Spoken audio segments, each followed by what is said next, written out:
Hello friends, welcome to the maths life. अगर आपको video पसंद आए तो लाइक शेयर सब्सक्राइब करना ना भूलिएगा और बेल आइकन को ज़रूर प्रेस करिएगा। Today we will start the next exercise, exercise 4.6। इस एक्सरसाइज में हमें कंसिस्टेंसी के बारे में समझना है। तो सिस्टम दो प्रकार के होते हैं, या तो वो कंसिस्टेंट होता है या फिर इनकंसिस्टेंट। ये वाली जो हमारे पास एक्सरसाइज है, एक्सरसाइज 4.6, इसमें हमारे पास इस टाइप की कोई भी क्वेश्चन में इस टाइप की दो इक्वेशंस दे रखी होगी।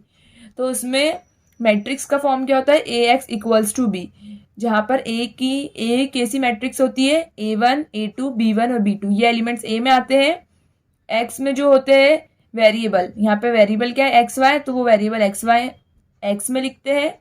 और B में जो होता है वो होता है कांस्टेंट, जो कि राइट हैंड साइड दे रखा होता है C1, C2 इस टाइप से। तो ये हो जाता है A, ये हो जाता है X, ये हो जाता है B। अब अगर हमारे पास ये सिस्टम है, ये मैट्रिक्स का फॉर्म है, तो इसमें अगर हम x की वैल्यू निकालना चाहें तो a का इन्वर्स b आएगी। ठीक है, तो अब इसमें दो बातें हो सकती है कि अगर डिटर्मिनेंट ऑफ a, मतलब a का अगर हमने डिटर्मिनेंट निकाला और वो डिटर्मिनेंट अगर 0 के इक्वल नहीं आया, इसका मतलब ये क्या है, नॉन सिंगुलर। ये हमने इसके पहले की एक्सरसाइज में देख लिया था कि अगर डिटर्मिनेंट 0 के इक्वल नहीं है तो वो नॉन सिंगुलर है और उसका इन्वर्स एग्जिस्ट करेगा। तो हम समझ गए कि इसका इन्वर्स एग्जिस्ट करेगा। और अगर इसका इन्वर्स एग्जिस्ट करेगा, इसका मतलब ये क्या है, यूनिक सॉल्यूशन।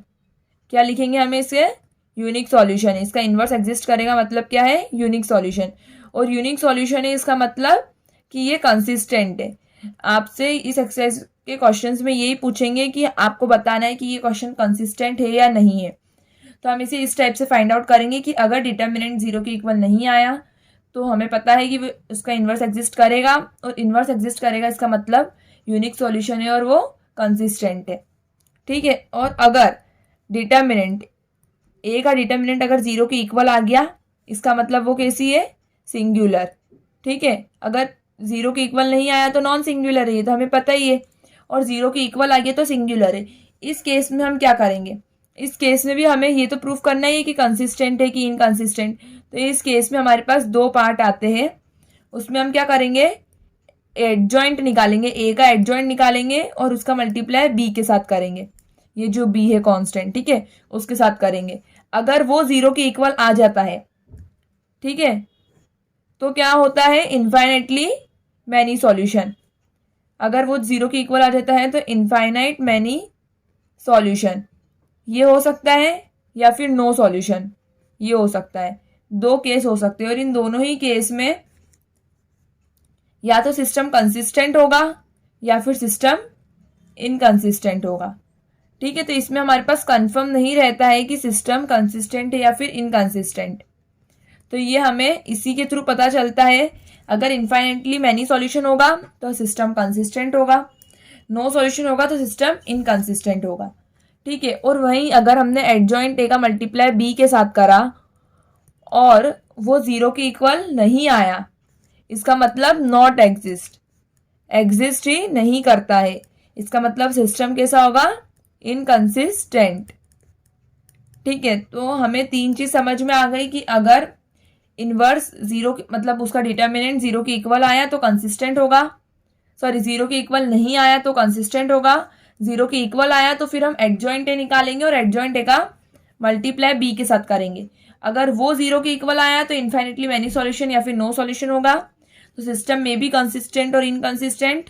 और अगर वो 0 के इक्वल नहीं आया, इसका साफ मतलब है कि सिस्टम इनकंसिस्टेंट होगा। ओके, सो ये चीज आपको इस एक्सरसाइज में पूरी काम आने वाली है।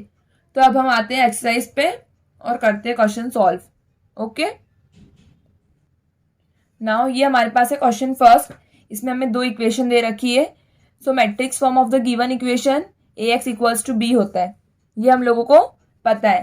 तो अब हम क्या करेंगे, ए की जगह ए की वैल्यू, तो ए में क्या आता है, A1, B1, A2, B2। तो ये क्या है, 1, 2, 2 और 3। ठीक है, एक्स में क्या आएंगे, वेरिएबल्स। वेरिएबल्स कौन से, एक्स और वाई। तो ये वेरिएबल्स पुट कर दिए। उसके बाद बी में क्या आता है, कांस्टेंट, और कांस्टेंट क्या है, 2 और 3। तो यहाँ लिख देंगे 2 और 3। ठीक है, तब हमें पता चल गया कि ए की वैल्यू क्या है और बी की वैल्यू क्या है। तो हम यहाँ लिख देंगे देयरफॉर ए की वैल्यू क्या हो गई 1 2 2 और 3 और बी की वैल्यू क्या हो गई 2 और 3।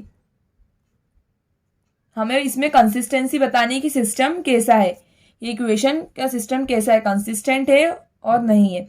तो हमें पता है अगर सबसे पहले हम क्या करेंगे determinant of A find out करेंगे। अगर वो 0 के इक्वल आता है तो फिर हम आगे का फाइंड आउट करेंगे, और 0 के इक्वल नहीं आता है तो फिर हम समझ जाएंगे सिस्टम कैसा है, कंसिस्टेंट है, क्योंकि उसका यूनिक सॉल्यूशन है।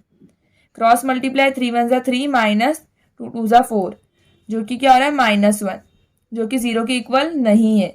0 के इक्वल नहीं है इसका मतलब हम क्या समझ गए कि ये मैट्रिक्स कैसी है, नॉन सिंगुलर है। और नॉन सिंगुलर मतलब क्या समझ गए कि इसका इन्वर्स एग्जिस्ट कर रहा है। देयरफॉर यहाँ आप लिखेंगे यूनिक सॉल्यूशन, और सॉल्यूशन कैसा है, यूनिक सॉल्यूशन। अभी इसके पहले मैंने आपको जो चार्ट बताया उसमें हमने देखा था कि अगर डिटर्मिनेंट 0 के इक्वल नहीं आता है तो सॉल्यूशन यूनिक होगा और इक्वेशन कैसी होगी, consistent. Hence equations are consistent. तो हमने पता कर लिया इसकी कंसिस्टेंसी। ठीक है, यही हमें पता करना था कि सिस्टम कैसा है, कंसिस्टेंट है और इनकंसिस्टेंट है। अब हम देखते हैं क्वेश्चन नंबर 2। ये हमारे पास है क्वेश्चन नंबर 2। इसमें भी हमने देख लिया कि इसका form A X equals to B है। सो ए की वैल्यू ये है, बी की ये है, और सॉरी ए की ये है, एक्स की ये है और बी की ये है। अब क्या निकालेंगे हम, डिटर्मिनेंट। तो डिटर्मिनेंट निकालेंगे तो ए की वैल्यू क्या है ये, तो इसका मल्टीप्लाई करेंगे तो 2 1 ज़ा 2 माइनस माइनस प्लस 1 1 ज़ा 1, इसका मतलब 2 + 1 3 जो कि 0 के इक्वल नहीं है। इसका मतलब क्या है, ये नॉन सिंगुलर मैट्रिक्स, और नॉन सिंगुलर है मतलब अब ए इनवर्स एग्जिस्ट करेगा। ओके, सो यहाँ पे भी सेम लाइन कॉपी करनी है, unique solution and hence equations are consistent, and hence equations are consistent. इसका मतलब क्वेश्चन नंबर 1 और क्वेश्चन नंबर 2 की कंसिस्टेंसी चेक करने पे हमें पता चला कि दोनों ही क्वेश्चन की जो इक्वेशंस है वो आपस में क्या है, कंसिस्टेंट है। ओके, क्वेश्चन नंबर 3 है ये, इसमें भी हमने लिख दिया। अब इसमें ए की वैल्यू क्या है 1 3 2 6, एक्स की क्या है एक्स और वाई, और बी की क्या है 5 और 8। ठीक है, ये हमारे पास है ए की वैल्यू, ये है एक्स की, और ये इक्वल्स टू बी की। ठीक है, अब क्या करेंगे हम, फाइंड डिटर्मिनेंट। तो ए का डिटर्मिनेंट फाइंड किया, मतलब 1 6 ज़ा 6 माइनस 3 2 ज़ा 6, 6 माइनस 6 0। इसका मतलब डिटर्मिनेंट ऑफ ए 0 के इक्वल आ रहा है। इसका मतलब ये कैसी मैट्रिक्स है, सिंगुलर मैट्रिक्स। अभी तक हमारा नॉट इक्वल्स टू 0 आ रहा था, तो हमारे पास कैसी आती है, नॉन सिंगुलर मैट्रिक्स। अभी हमारे पास है सिंगुलर मैट्रिक्स, इसका मतलब इसका ए इनवर्स एग्जिस्ट नहीं करेगा, A inverse does not exist. ठीक है, इसका मतलब हमें क्या करना पड़ेगा, इसके एडजॉइंट फाइंड करने पड़ेंगे, और एडजॉइंट फाइंड करके सबसे पहले कोफैक्टर्स निकालना पड़ेगा। कोफैक्टर्स के बाद एडजॉइंट लिखेंगे, और एडजॉइंट निकालने के बाद उसी एडजॉइंट का मल्टीप्लाई बी के साथ करना पड़ेगा। तो नाउ अब हम क्या करेंगे, एडजॉइंट फाइंड करेंगे। तो A11 A12 A21 और A22। अब तो ये हमें डायरेक्ट करना आ जाना चाहिए। A11 क्या हो जाएगा, प्लस का 6, A12 क्या हो जाएगा, माइनस का 2, क्योंकि ये क्या है ऑड नंबर, 2 + 1 3, ये भी ऑड नंबर है, इसमें इसका मतलब यहाँ पे भी माइनस आएगा, माइनस का 3, और ये इवन है तो प्लस का 1। ठीक है, तो एडजॉइंट क्या निकल गया, ये हमारे पास कोफैक्टर्स आ गए। तो एडजॉइंट क्या निकल गया, 6 -2 -3 और 1, ये हमारे पास हो गया एडजॉइंट। अब हम क्या करेंगे, एडजॉइंट ए का मल्टीप्लाई करेंगे बी के साथ। ठीक है, तो एडजॉइंट ए हमारे पास क्या है 6 -2 -3 1, इसका मल्टीप्लाई करेंगे बी के साथ। बी क्या है 5 8।